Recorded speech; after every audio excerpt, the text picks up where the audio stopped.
Hello, instructions for Excel Module 4 AutoSum Options. Go ahead and open the attached file. You'll notice there are 3 worksheets in this one workbook, Complex Formula 1, 2, and 3. So I'm in Complex Formula 1.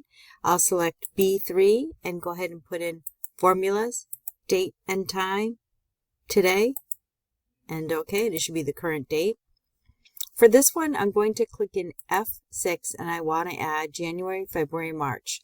So I'm already in Formulas tab, so I'm just going to click the AutoSum, the sigma symbol, and it automatically knows that I want to add equals sum C6 through E6. I'll use my check mark as enter, and then I will either drag or double click.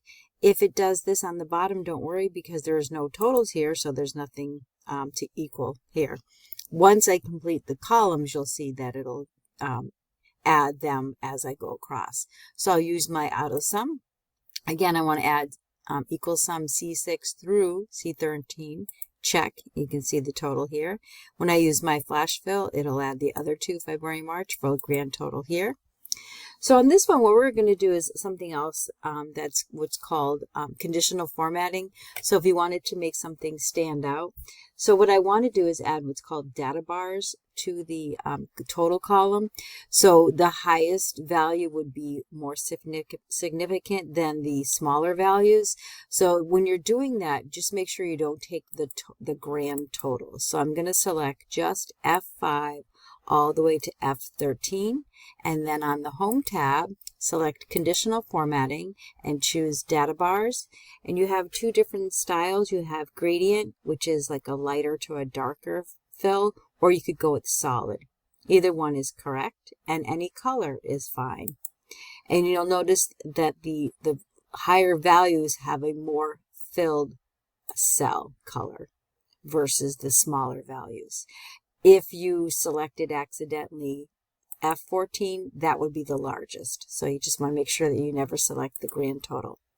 So it highlights which one did the best. And that would be Pittsburgh, Pennsylvania. So now go to Complex Formula 2, click in B3, and the same thing. And you can type it, or you can use your formulas feature for today's date. Now in this one, you want to add January, February, March, but you want to subtract the returns. So the most efficient way is to use your AutoSum. And again, it's going to want to add everything to the left of it, but I'm just going to reselect that it's only C, D, and E, that it is not including F in the addition. Then I'll click up here in the formula bar, minus, and then click F6. So it's adding the sum of, and you can see the range, the blue, altogether C6 through E6, and minus F6, the returns. Check, and go ahead and fill handle. Now when I do my columns for January, all of my totals here, AutoSum, it should be equals sum C6 through C13. Check, and go ahead and drag that across. Now for this one, instead of data bars, I am going to select G6 all the way to 13, do not include the grand total, but instead of, under conditional formatting, instead of data bars, I'm going to choose color scales, and you can hover over. You'll notice that the green is a higher value, whereas the orange is a lower value, and you can choose what other color styles you'd like.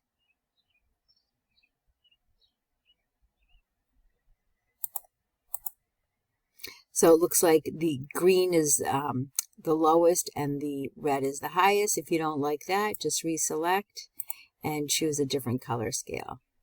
I want green to be the higher number. All right, Complex Formula 3. Go ahead and put your today's date in B3. And for this one, we're going to do something different for the totals.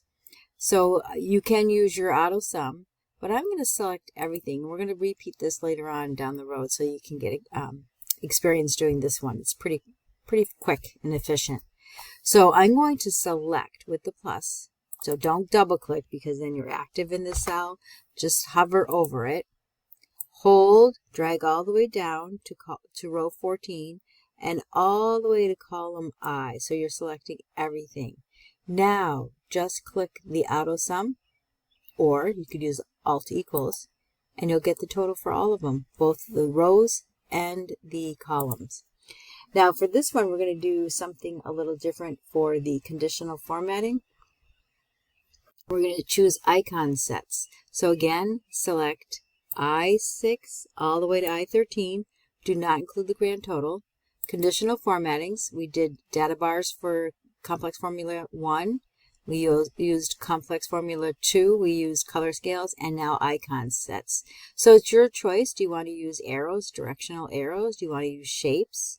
Do you want to use indicators? Or do you want to use ratings, stars, quarters, boxes, and then you also have ratings. So it's up to you what you'd like to choose. I'm going to go with stars, and the full star is the largest amounts, and then the lowest amounts has no shading. And then over here you have some statistical information, and I really don't want it way over here on the far right, so I'm going to select these 6 cells, let go, and then I'm going to hover either it doesn't matter left, top, bottom, right, as long as you hover on the border. And I'm just going to drag it under here. I'll leave a blank space so I have a blank row, and I'll put it under there. So now I'm going to go ahead and find my total sales minimum. So I'm sitting in I16. You can see right here in the name box. And the down arrow, I'm looking for min. And again, it's going too far, so I'm going to make sure that I select only I6 to I13. Enter. And I'll do the same thing but for max, and it should be I6 to I13. And then for the monthly total amount, I'm going to click average, and again I6 to I13.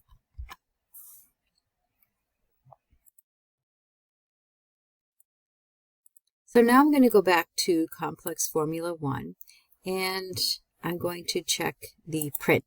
So I'll choose File, Print. And if you notice here, it's only showing 1.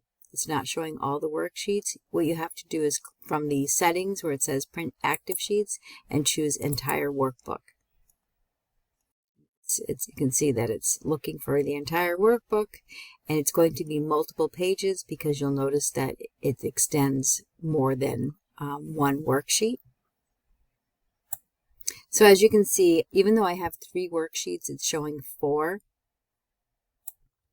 So this first worksheet, everything fits on the one page. So I'll go to the next page, the next worksheet,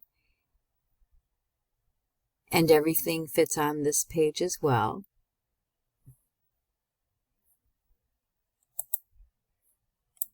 So you'll notice that both the complex formula 2 and 3 are extended onto a second page.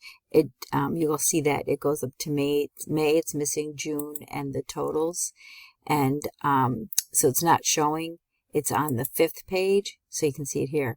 So what I would probably do is change it instead of portrait to landscape, but I want to do it for all 3 of them, so they're all the same. So I'm going to go back, and then I'm going to click Complex Formula 1, hold Shift, and click Complex Formula 3. And it should, when they're all selected, be the same color. Now I'll go back to File, back to Print, and then I'll change them all to landscape. So it's actually changing all 3 of them. And now instead of being 1 of 5, it's only 1 of 3. And what I'd like to do also is maybe center it vertically and horizontally. So I'll click Page Setup. I could have changed it landscape here. You can see it's already there. And then for margins, horizontally and vertically. And then header, footer, you choose either custom header or custom footer. You get the same 3 sections. I want the date, insert file name, and then insert or type your name. And then OK, and OK. So now all of them will have the date, the name of the file, and your name, and it's centered vertically, and it all fits on one page. And that's a save and submit. Thank you.